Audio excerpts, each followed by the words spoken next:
ولما حان أجله صلى الله عليه وسلم ومرض واشتد عليه المرض، استأذن أزواجه أن يمرض في هذه الحجرة، فكان آخر ما كان عند ميمونة رضي الله عنها وأرضاها، فأذن له، فانتقل إلى بيت عائشة.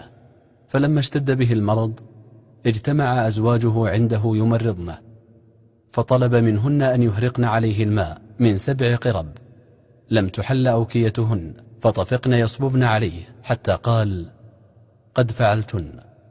فقام فخطب الناس آخر خطبة له تضمنت أن من كان له حق من رسول الله فليأخذه اليوم. وكانت عائشة رضي الله عنها تقرأ عليه بالمعوذات وتمسح جسده بيديه الشريفتين.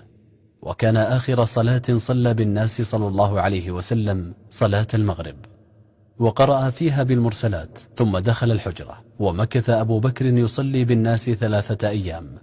وفي فجر اليوم الذي توفي فيه رسول الله صلى الله عليه وسلم كشف الستار من هذه الحجرة على الصحابة فرآهم وهم يصلون، فكاد الصحابة أن يفتتنوا في صلاتهم فرحا برسول الله صلى الله عليه وسلم. وكانت هذه آخر نظرة رآها فيهم ورأوه فيها.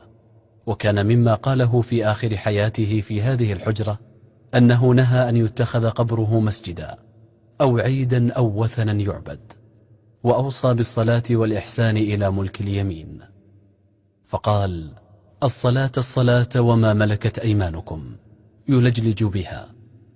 وكان آخر ما قاله من دعائه صلى الله عليه وسلم: اللهم اغفر لي وارحمني وألحقني بالرفيق.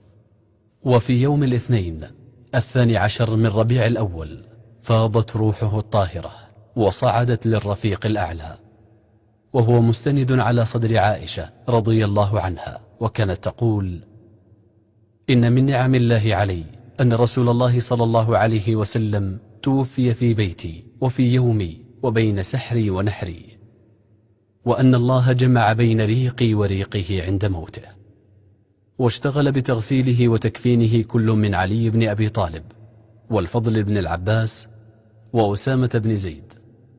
وكفن صلى الله عليه وسلم في 3 ثياب بيض يمانية، وبقي على سريره في نهار يوم الاثنين إلى نهاية يوم الثلاثاء، والناس يصلون عليه أرسالا، حيث دخل الصحابة أفرادا فصلوا عليه، ثم صلت عليه النساء، ثم صلى عليه الصبيان. وحفر الصحابي خولي بن أوس الأنصاري القبر في نفس الموضع الذي توفي فيه صلى الله عليه وسلم، ووري فيه جسده الطاهر، ولم يدفن في المسجد. وكان القبر لحدا، أي في آخره تجويف داخلي حظي باحتضان جسده الشريف، وكان الظاهر منه ردما خفيفا من تراب، وليس عليه أي بناء. ولما فرغ الصحابة من دفنه قالت لهم فاطمة رضي الله عنها: أطابت أنفسكم أن تحثوا على رسول الله صلى الله عليه وسلم التراب.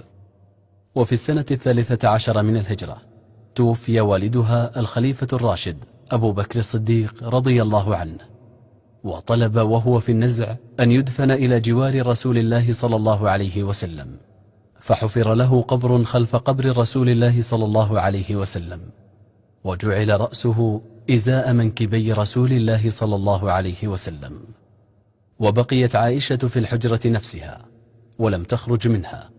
وفي أواخر السنة 23 من الهجرة طعن أبو لؤلؤة المجوسي عمر بن الخطاب وهو يصلي الفجر بالمسلمين، فلما أحس عمر بالموت أرسل إلى عائشة يستأذن أن يدفن إلى جوار رسول الله صلى الله عليه وسلم في الموقع الباقي من الحجرة، فقالت رضي الله عنها: كنت أريده لنفسي ولأوثرنه اليوم على نفسي. فحفر له قبر خلف قبر أبي بكر إلى الشرق قليلا موازيا لقدمي رسول الله صلى الله عليه وسلم، وظفر عمر بما تمناه، وأقامت عائشة بينها وبين القبور ساترا، وعاشت بقية عمرها مع ذكريات النبوة حتى توفيت في السنة 57 من الهجرة، ودفنت في البقيع.